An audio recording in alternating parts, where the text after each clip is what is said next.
Islam, the world's second largest religion, is a monotheistic faith that traces its roots back to the Prophet Muhammad in 7th century Arabia. The word Islam itself means submission or surrender to the will of God, or in Arabic, Allah.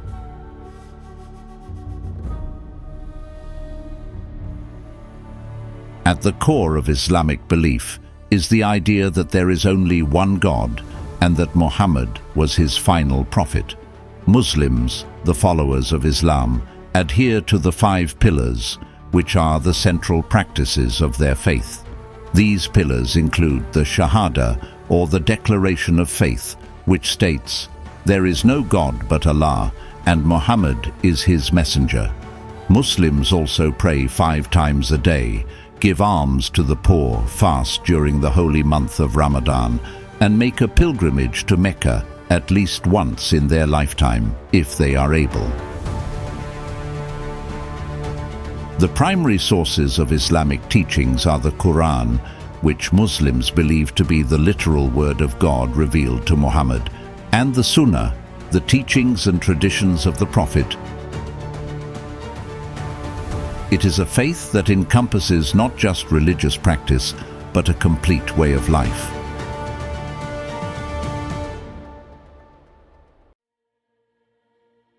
Long before the advent of Islam, the Arabian Peninsula was a vast desert region dominated by tribal societies. Most Arabs were nomadic Bedouins, herding camels and goats across the unforgiving terrain. In the oases and trading hubs like Mecca, however, a cosmopolitan culture emerged, with influences from the great empires of Byzantium and Persia. The religious landscape was equally diverse, with polytheistic practices existing alongside Christian, Jewish, and Zoroastrian communities. The Kaaba in Mecca, now the holiest site in Islam, was then a sanctuary housing hundreds of idols worshipped by the pagan Arabs. It was into this world that Muhammad ibn Abdullah was born, around the year 570 AD. Orphaned at a young age, he was raised by his uncle Abu Talib, a respected merchant. As Muhammad grew into manhood, he became known for his honesty and integrity, earning the nickname Al-Amin, the trustworthy one. Everything changed for Muhammad around his 40th birthday. While meditating in a cave outside Mecca, he reported receiving a stunning revelation from God, conveyed by the angel Gabriel. The message was clear: there was only one true God, and Muhammad was to be his final prophet. At first, Muhammad shared these revelations only with his closest family and friends. But as he began to preach publicly, urging his fellow Meccans to abandon their idols and submit to the one God, he faced mounting opposition. The pagan elite saw Muhammad's message as a threat to the lucrative pilgrimage trade that sustained the city. Facing persecution, Muhammad and his small band of followers made a daring escape to the oasis town of Yathrib, later renamed Medina, in 622 AD. This event, known as the Hijra, marks the start of the Islamic calendar. In Medina, Muhammad established the first Islamic state, a community bound by shared faith rather than tribal alliances. As his following grew, tensions with Mecca escalated into open warfare. After a series of battles, Muhammad and his army conquered Mecca in 629 AD in a largely bloodless victory. By the time of Muhammad's death in 632 AD, Islam had spread across the Arabian Peninsula, laying the foundations for one of the largest empires in history.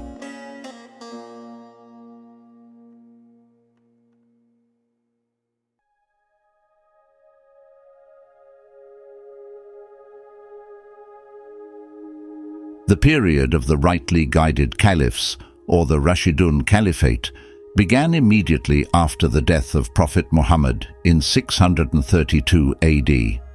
These four caliphs, Abu Bakr, Umar ibn al-Khattab, Uthman ibn Affan, and Ali ibn Abi Talib, were among the closest companions of the Prophet and played a crucial role in shaping the early Islamic State.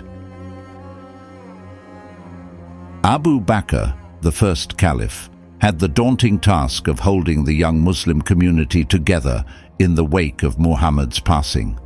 He faced challenges from rival claimants to leadership and false prophets who sought to break away from Islam. Through a combination of diplomacy and military force, Abu Bakr managed to consolidate Muslim rule in Arabia and even began the expansion into neighboring regions. His successor, Umar ibn al-Khattab, continued this policy of expansion, leading Muslim armies to stunning victories against the great empires of the day. Under Umar's leadership, the Islamic State grew to encompass the Sasanian Empire in Persia and large swathes of the Byzantine Empire, including the Levant and Egypt. Umar was also known for his efficient administration and the promotion of religious tolerance towards non-Muslim subjects.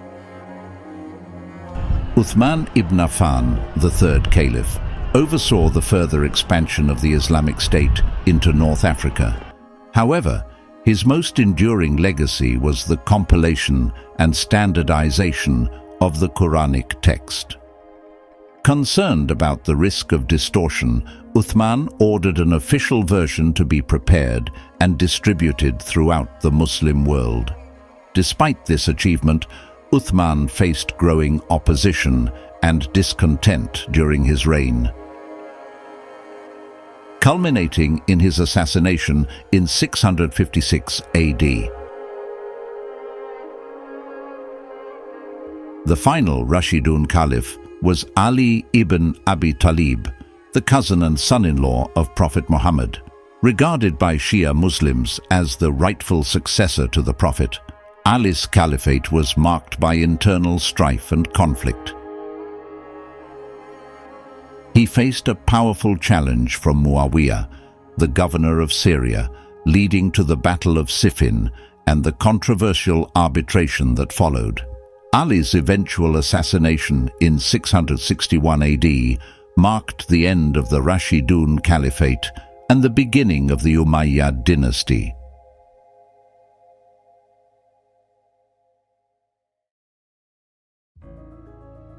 The Umayyad Dynasty, which ruled the Islamic Empire from 661 to 750 AD, marked a new era in Muslim history. Founded by Muawiyah ibn Abi Sufyan, the governor of Syria, the Umayyads transformed the caliphate from a religious institution to a hereditary monarchy. Under the Umayyads, the Islamic State continued to expand at a breathtaking pace. Muslim armies pushed into North Africa, conquering the Maghreb and reaching the Atlantic coast. To the east, they extended their rule over Central Asia and the Indus Valley, bringing the teachings of Islam to new peoples and cultures. The Umayyad period also witnessed the birth of a uniquely Islamic artistic tradition. Drawing on the rich cultural heritage of the lands they conquered, Umayyad artists and architects developed a distinctive style that blended elements from Byzantine, Persian, and other traditions. Perhaps the most famous example of Umayyad architecture is the Dome of the Rock in Jerusalem. Built during the reign of Abd al-Malik ibn Marwan, this magnificent structure features intricate mosaics and calligraphy reflecting the growing importance of the Arabic language in Islamic art. The Umayyads also pioneered the development of the hypostyle mosque, characterized by rows of columns supporting a flat roof. The Great Mosque of Damascus, built on the site of a former Byzantine church, is a stunning example of this style. Yet for all their achievements, the Umayyads faced significant challenges and internal opposition. Supporters of Ali and his descendants, who believed that the Caliphate should have remained in the Prophet's family, staged numerous revolts against Umayyad rule. The most famous of these uprisings occurred in 680 AD, when Hussein ibn Ali, the grandson of Prophet Muhammad, led a small band of followers against the forces of the Umayyad Caliph Yazid I. The resulting Battle of Karbala ended in a massacre, with Hussein and his companions brutally slain on the battlefield. The tragedy of Karbala became a defining moment in the history of Shia Islam. To this day, Shia Muslims commemorate the martyrdom of Hussein during the annual mourning ritual of Ashura, which includes passionate reenactments of the battle and expressions of grief and devotion. The Umayyad period thus saw both the triumph of Islamic expansion and the seeds of future sectarian divisions. While the Umayyads presided over a golden age of Islamic art and architecture, their rule was also marked by internal strife and conflict that would have far-reaching consequences for the Muslim world. Thank you for watching. In this video, we explored the origins and expansion of Islam, as well as the Battle of Karbala, which marked the beginning of the Sunni and Shia sectarian divide that persists to this day. In our next video, we will continue this historical exploration by covering the period from the Abbasid Caliphate, which was known for its cultural and scientific advancements, all the way to modern times. Stay tuned as we uncover more about the rich and diverse history of Islam. If you enjoyed this video and found it informative, please give it a thumbs up and share it with your friends. Don't forget to subscribe to our channel and hit the notification bell so you never miss an update. We love hearing from you, so leave a comment below with your thoughts or any questions you have. Stay tuned for our next video. Thanks for your support, and see you in the next video.